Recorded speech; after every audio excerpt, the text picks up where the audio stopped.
आप सभी को मेरा नमस्कार। यह उपन्यास आपके नेट सेट के लिए बहुत ही उपयोगी है, तो चलिए हम इसे प्रारंभ करते हैं। पंचम उच्छ्वास। विहार से जब मैं बाहर निकला तो चित्त प्रसन्न था। आती बार मैंने रास्ते की ओर दृष्टि ही नहीं दी थी। चिंता में निमग्न मनुष्य अंधा होता है। इस समय मैंने लक्ष्य किया, वृक्षों और लताओं पर वसंत का प्रभाव पूर्ण रूप से व्याप्त हो गया था। विकसित मंजरियों के सौरभ से स्वयं आकृष्ट भ्रमरावली ने आश्रम के वृक्षों को छा लिया था। पुष्प धूलि के केसर चूर्ण सघन भाव से वर्षित होकर वनभूमि को पीत बालुका में पुलिन के रूप में परिणत कर रहे थे। पुष्प मधु के पान से आमद भ्रमरियां विह्वल भाव से लता रूप रेखा डोला पर झूला झूल रही थीं। मत्त कोकिल लवली के विकसित पल्लवों के अंतराल में लुकायित होकर पुष्प मधु निकाल रहे थे और इसलिए उन पेड़ों के नीचे मधु वृष्टि सी हो रही थी। किसी किसी वृक्ष और लता से जीर्ण पुष्प गिर रहे थे और ब्रह्मभार से जर्जरित उनके गर्भ केसरों से लता मंडप मनोरम हो उठे और नाना भांति के रंग बिरंगे पक्षियों से वृक्ष समूह अतिशय रमणीय दिखाई दे रहे थे। दूर एक विशाल परकटी वृक्ष आपाद रक्त किसलियों से लदा हुआ ऐसा जान पड़ता था, मानो मेरु पर्वत पद्मराग मणि के आकस्मिक आविर्भाव से लाल हो गया हो। प्रस्फुटित कांचनार पुष्पों से नगर प्रांत की वनस्थली लहक उठी थी और यत्र तत्र श्रयत्न परिपुष्ट भांडीरक गुल्मों के पुष्प स्तवक अपनी सुगंध और मधुरिमा से पथिक के चित्त को अकारण उत्कंठित कर देते थे। कान्यकुब्जों का सबसे प्रिय वृक्ष आम है और इस समय श्रम की मस्ती समस्त कान्यकुब्ज साम्राज्य की मस्ती का प्रतीक जान पड़ती थी। इस भरे फागुन के भीतर मैं इस प्रकार चला जा रहा था जैसे उड़ रहा हूँ। मेरा उद्देश्य सिद्ध हुआ था। कुछ देर पहले आचार्य से मिलकर मेरे हृदय का भार बहुत कुछ हल्का हो गया था। अब तक भट्टिनी को किसी भद्रतर स्थान में ले जाने की चिंता ही प्रबल थी। मैं भूल ही गया था कि उनके आहार और विश्राम की चिंता भी करनी है। मुझे याद आया कि कल रात से ही वे और निपुणिका निराहार हैं। मैं भी तथैव हूँ। उस समय तक एक प्रहर दिन चढ़ आया था। एक बार मैंने सोचा कि बाजार को ओर से होता चलूं और कुछ फल मूल संग्रह कर लूं, परंतु उससे भी अधिक आवश्यक कार्य था भट्टिनी को आश्वस्त करना। इसलिए पहले उनसे मिलकर बाजार जाना ही उचित ऊंचा। चंडी मंदिर के पास उस समय कोई नहीं था। मैंने प्रांगण गृह का द्वार खटखटाया। निपुणिका ने धीरे से दरवाज़ा खोला और जब मैं भीतर चला गया तो सावधानी से उसे बंद कर दिया।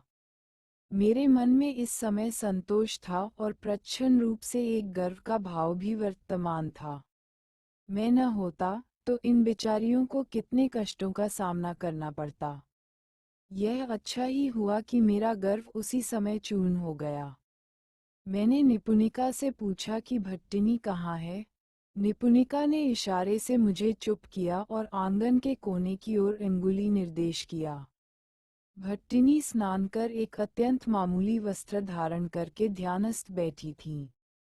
सामने गिली मिट्टी की एक छोटी सी वेदी थी और उस पर निपुणिका के उपास्य महावराह की छोटी मूर्ति विराजमान थी।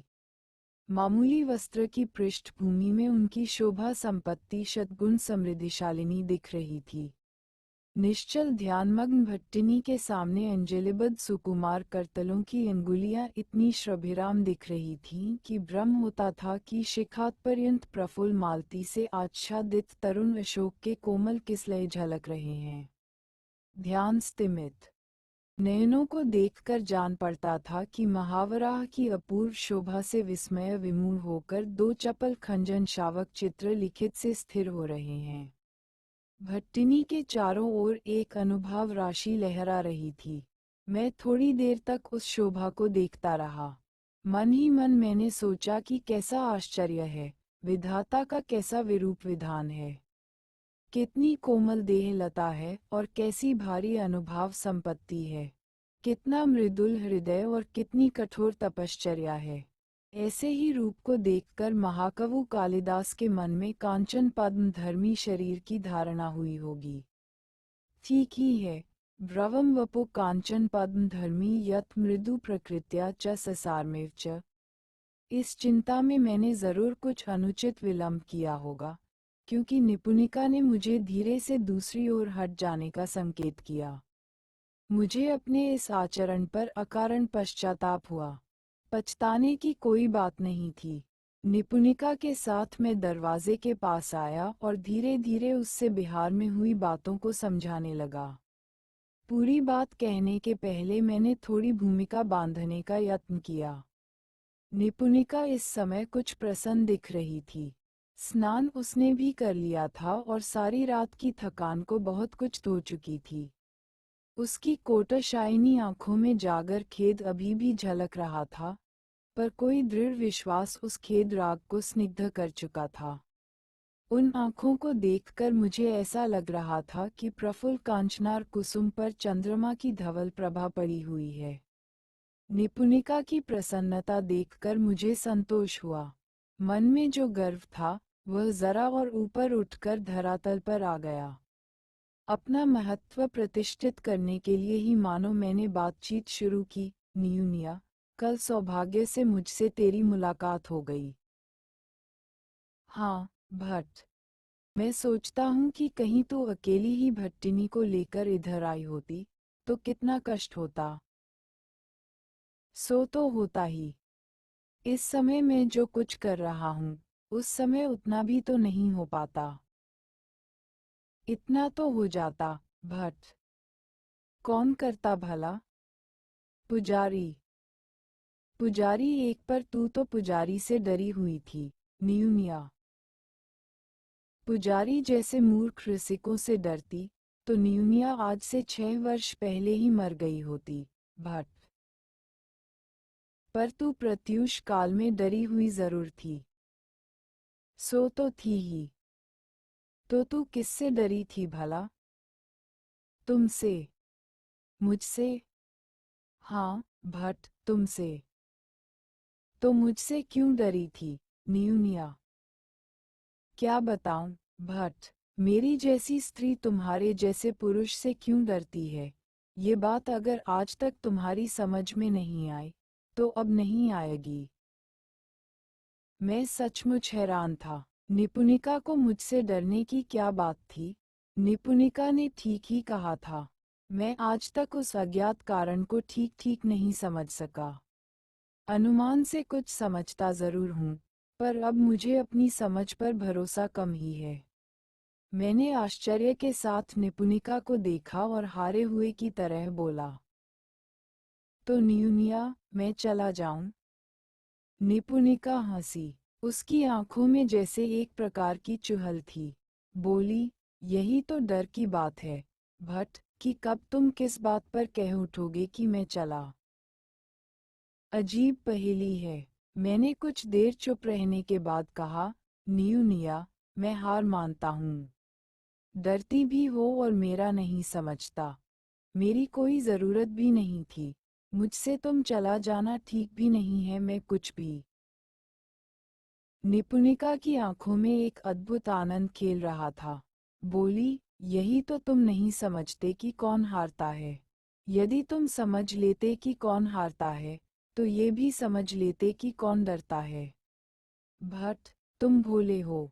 तुम इस पृथ्वी पर शरीरधारी देवता हो। मैं और भी चक्कर में पड़ गया। भोला सही, देवता भी सही, पर इसमें डरने की बात क्या हो सकती है? मैंने सोचा कि अब अगर और कुछ बोलता हूँ तो यह विदग्धा न जाने उसमें कौन सी शाखा प्रशाखा निकालकर मुझे एक बार फिर निरुत्तर कर देगी। बुद्धिमान की नीति मौन होती है। मैं हंसकर चुप हो रहा।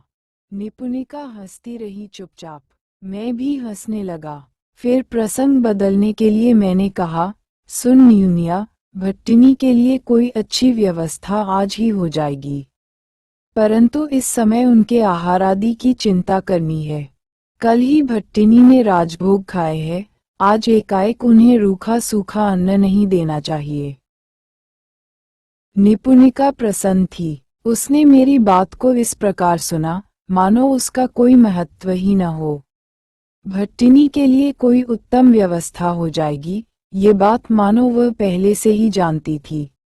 बोली, व्यवस्था तो हो ही जाएगी, उसकी चिंता अभी छोड़ो, मैंने भट्टिनी के लिए थोड़ा दूध और मधु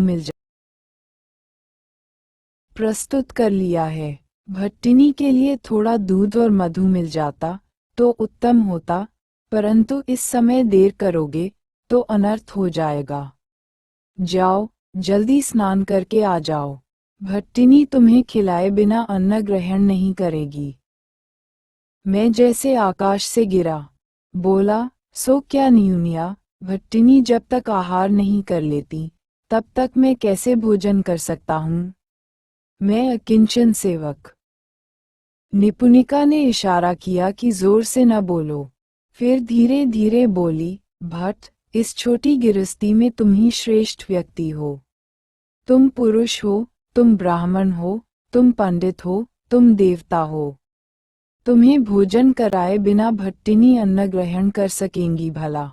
आओ, जल्दी करो। वह तुम्हारी संध्या पूजा वाली आदत अब भी है न? एक देखो, जरा जल्दी करना। उठो। मैं इच्छेता स्थिर बना बैठा रहा। न्यूनिया ने फिर कहा, उठो भी, भट्टिनी को असमय हो जाएगा। उठना पड़ा। स्नान और संध्या आहनिक करने में मैंने शीघ्रता की। लौटकर जब आया तो भट्टिनी मेरे आहार का आयोजन कर रही थीं। उनकी आंखें इस समय प्रसन्न दिख रही थीं और शरीर में एक प्रकार का लाघव भाव स्पष्ट ही लक्षित हो रहा था। वे यत्किंचित आहार्य को बड़ी तन्मयता के साथ सजा रही थीं। निपुणिका ने मुझे बैठने का इशारा किया। मैं लाज से सिकुड़ा हुआ बैठ गया। मेरा सारा अस्तित्व संकुचित होकर गट्ठर जैसा बनता जा रहा था। भोजन करने की इतनी बड़ी कीमत मैंने कभी नहीं चुकाई थी। भट्टिनी ने आंखें नीची किए हुए ही मंद स्मित के साथ कहा, संकोच करते हो, भट्ट? अब कोई उपाय नहीं रह गया। मैंने सिर झुकाकर हाथ जोड़कर कहा, देवी, इस अकिंचन को आप अनुचित गौरव दे रही है। उद्धत स्वर में बोले, क्या कहते हो भट्ट? सोच समझकर बोलो। सोच लिया है, कुमार। कुमार के क्रोध कषायित नयनों में थोड़ी और हलचल हुई। बोले, तुम्हें मालूम है तुम किससे यह बात कह रहे हो? जरा भी अभिभूत हुए बिना मैंने कहा, मैं कान्यकुब्ज साम्राज्य के महासांध्य विग्रहिक कुमार कृष्णवर्धन से बातें कर रहा हूँ। दुर्विनीत हो, भद्र। कुमार से ऐसी बात सुनने की मुझे आशा नहीं थी। तुम्हें ऐसी बात करते लज्जा मालूम होनी चाहिए। लज्जा मुझे क्यों होगी, कुमार? तो किसे होगी? 11 उस शक्तिशाली शासक वंश को, जिसने छोटे राजकुल जैसे अत्याचारियों को प्रश्रय दिया है और अपने को कलंकित कर लिया है। कुमार की कुटियां तन गई। दुर्विनीत ब्राह्मण वटु, तुम कल जिस व्यक्ति से भीख मांगने जा रहे थे, उससे बात करने की यही पद्धति है। 11 कल मैं राह का भिखारी था। कल मैं स्वामीश्वर में राज्य करने वाले राजवंश के कलंक से परिचित नहीं था। और आज क्या हो? आज मैं विषम समर विजयी वाहिक विमर्दन प्रत्यंत भाव देवपुत्र तुवर मिलिंद की प्राणाधिका कन्या का श्राभिभावक हूँ। अभिभावक? हाँ, अभिभावक। मेरे एक इशारे पर तुम्हारी रक्षणीय देवपुत्र कन्या का और तुम्हारा क्या हाल हो सकता है, तुम जानते हो? जानता हूँ, परंतु कुमार को शायद बाण भट्ट का पूरा परिचय नहीं मालूम। उस इशारे के होने के बहुत पूर्व इशारा करने वाली आंखें नहीं रहेंगी। कुमार ने उत्तेजित होकर कहा, दुर्विनीत ब्राह्मण वटु, भिक्षाजीवी, दम्भी। मैंने हंस दिया, कुछ कहा नहीं। कुमार और भी उत्तेजित हो गए। बोले, अंतःपुर में चोर की तरह प्रवेश करने वाले अधार्मिक, तुम्हें शर्म नहीं है?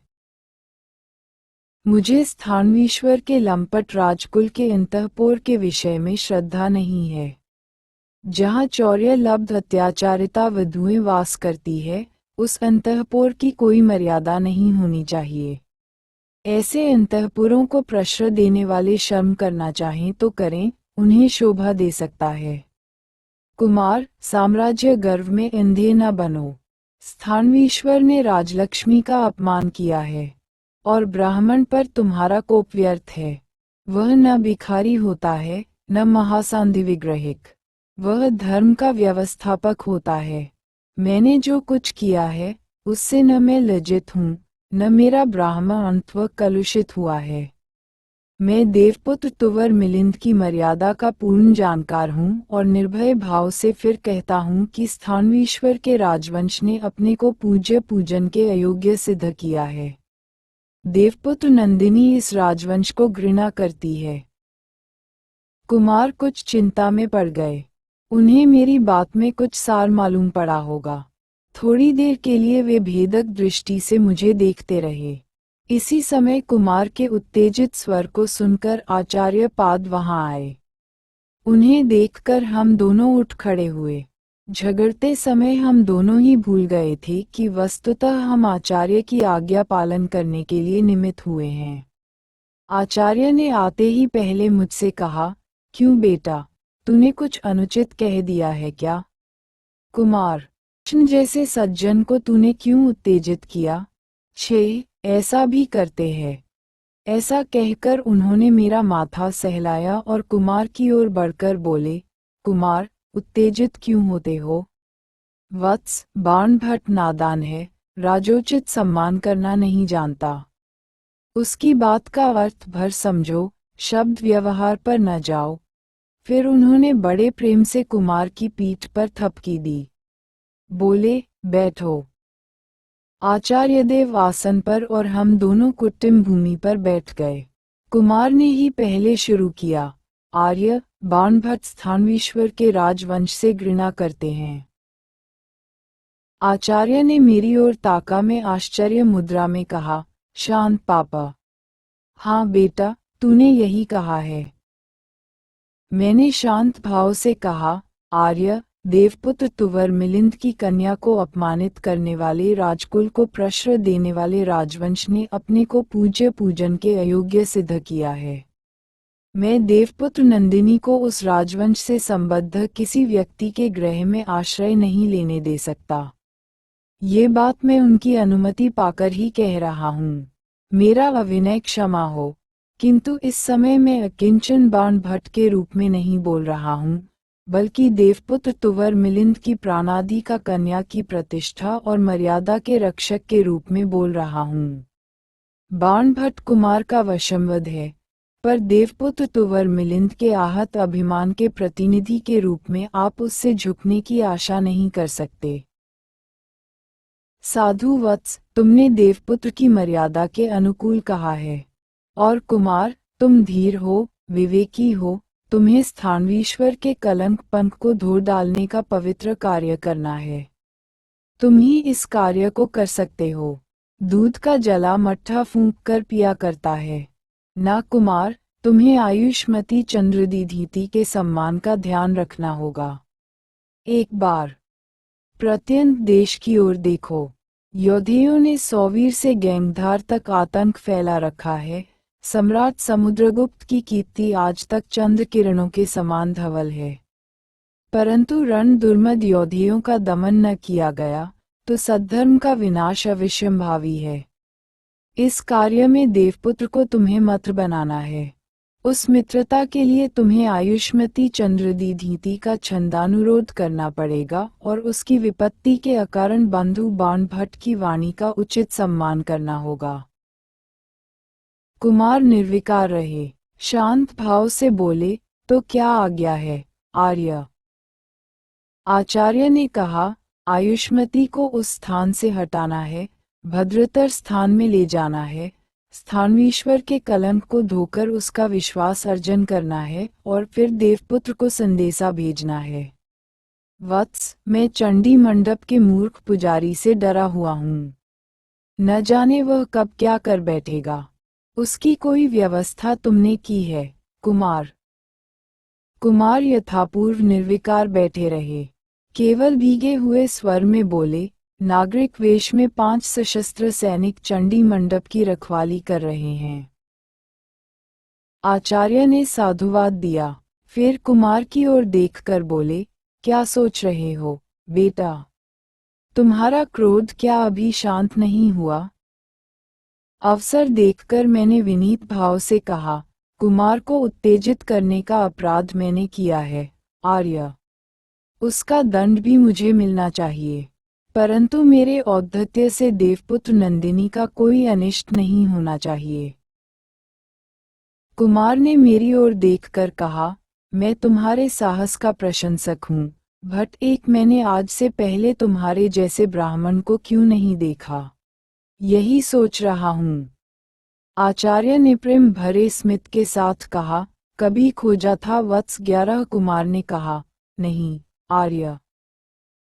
आचार्य ने पुलकित होकर कहा, क्या ब्राह्मण और क्या श्रमण, मनुष्यता दोनों ही जगह विरल है, कुमार।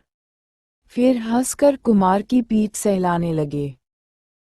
थोड़ी देर चुप रहने के बाद कुमार ने मेरी ओर देखा। वे कुछ सोच में पड़े हुए थे। फिर उन्होंने आंखें आचार्य की ओर फिराई। बोले, स्थानवीश्वर में मैं ऐसा ग्रह नहीं देख रहा हूँ जो राजवंश से संबद्ध न हो। फिर धर्मतः मैं जो कुछ जानता हूँ उसे महाराजाधिराज को निवेदन करना आवश्यक है। धर्मतः बाणभट्ट भी राजकोप के भागी होंगे और उस ईंट की निपुणिका का सर्वनाश तो निश्चित है। इसीलिए मैं ये सोच रहा हूँ कि बाणभट्ट कल सायंकाल तक देवपुत्र नंदिनी और निपुणिका को लेकर मगध की ओर चले जाए। आज ही मैं एक बड़ी नौक की व्यवस्था कर देता हूँ। देवपुत्र नंदिनी आज रात को उसी में विश्राम करें। कल प्रस्थान के पूर्व बाणभट्ट मुझसे मिल लें। कल होलिकोत्सव है। कल शासन और धर्म के विभागों में छुट्टी होगी। मैं परसों मध्याह्न को महाराजाधिराज को सारी बात खोलकर समझाऊंगा। देवपुत्र नंदिनी को कोई कष्ट न हो, इसकी व्यवस्था करूंगा और उनकी प्रीति प्राप्त करने का प्रयत्न भी। आचार्य ने उत्साह दिया, साधु वत्स, यही कुमार के योग्य है।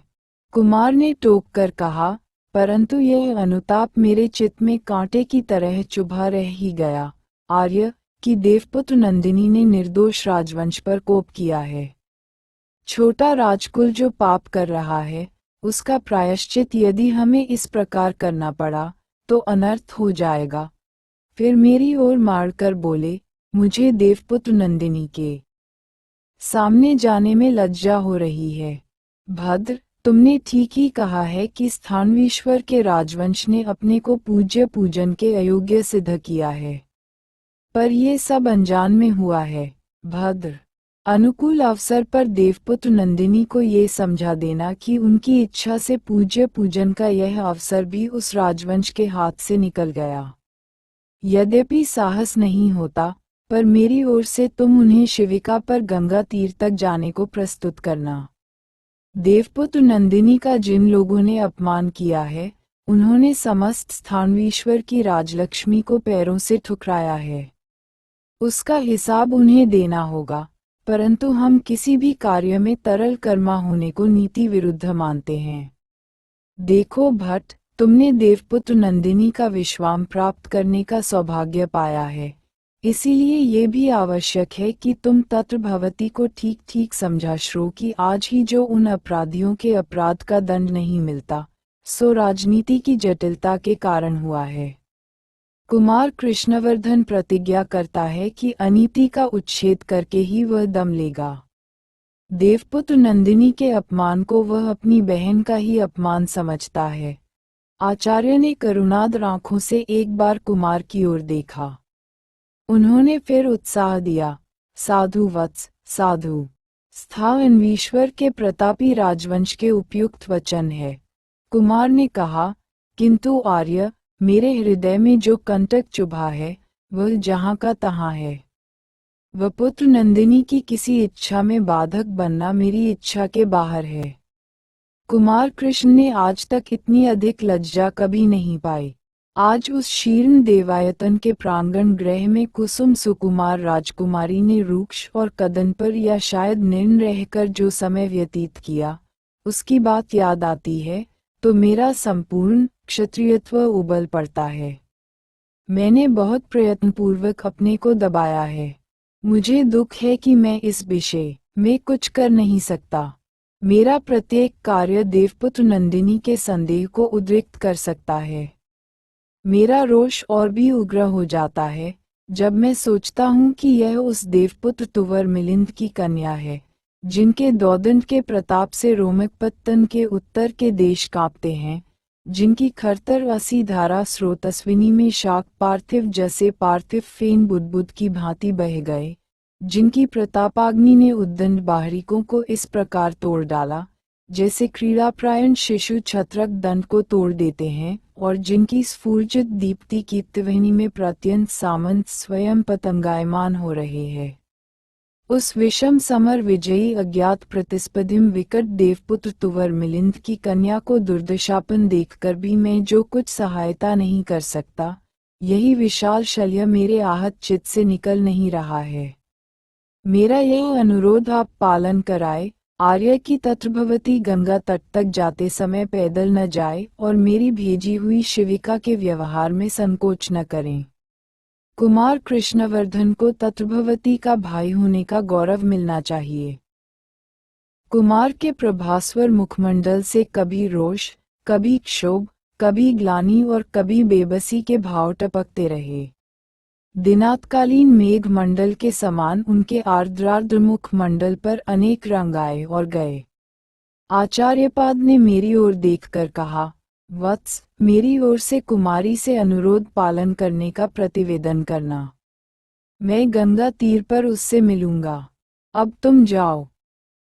आचार्य के इंगित पर कुमार भी उठे और मैं भी उठ गया। बाहर निकलकर देखा तो मध्याह्नकालीन सूर्य अपनी सहस्र सहस्र तप्त किरणों से अग्निस्फुलिंग की वर्षा कर रहा था। वातोडुत धूलि से पटलित होकर आकाश धूसरायमान हो गया था। विहार का अंगन कुट्टिम सूर्य किरणों से तप्त होकर अग्नि के समान दाहक बना हुआ था। और इस अंगारमय वातावरण में विहार के बीच वाला अश्वत्थ आपात ताम्र किसलियों से लदा हुआ ऐसा जान पड़ता था कि धरती के भीतर से कोई ज्वलंत आग्नेय गिरी ज्वालमाला के रूप में धरती के अंतः स्थित प्रचंड उष्णता को उगल रहा है। परंतु वह क्या उष्णता थी? नहीं, अश्वत्थ की किसलय संपत्ति को उष्णता समझना केवल विकृत चिंतन का परिणाम था। वास्तव में धरती के हृदय की रसराशि थी, जो प्रचंड ताप के भीतर भी अपनी शीतलता की घोषणा कर रही थी।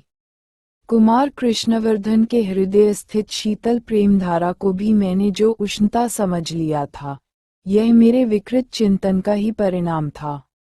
मैंने अपने पार्श्वस्थित कुमार को एक बार क्षमा याचना की दृष्टि से देखा। कुमार का मुखमंडल शांत था, उससे एक स्निग्ध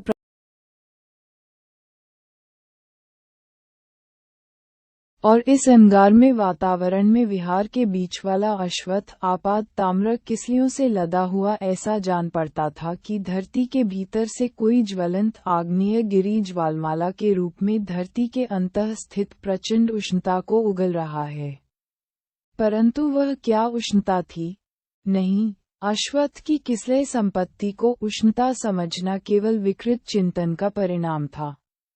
वास्तव में धरती के हृदय की रसराशि थी, जो प्रचंड ताप के भीतर भी अपनी शीतलता की घोषणा कर रही थी। कुमार कृष्णवर्धन के हृदय स्थित शीतल प्रेम धारा को भी मैंने जो उष्णता समझ लिया था, यह मेरे विकृत चिंतन का ही परिणाम था। मैंने अपने पार्श्वस्थित कुमार को एक बार क्षमा याचना की दृष्टि से देखा। कुमार का मुखमंडल शांत था, उससे एक स्निग्ध प्रभा निकल रही थी, जो दर्शक को अभय देती जान पड़ती थी। मेरी दृष्टि का अर्थ कुमार ने पहचाना। जरा स्मित के साथ कहा, देवपुत्र की मर्यादा के उचित जानकार हो, भट्ट। मैं तुमसे प्रसन्न हूँ। मैंने हाथ जोड़कर कहा। कुमार का प्रसाद मौन विनय के साथ ग्रहण किया। सहृदय कुमार समझ सके कि कृतज्ञता के श्रुतिष्य ने मेरे वचन रुद्ध कर दिए थे। वे प्रसन्न हो गए। धन्यवाद। आगे के उपन्यासों के लिए मेरे द्वारा बनाए गए YouTube चैनल हिंदी की दुनिया में सुन व देख सकते हैं।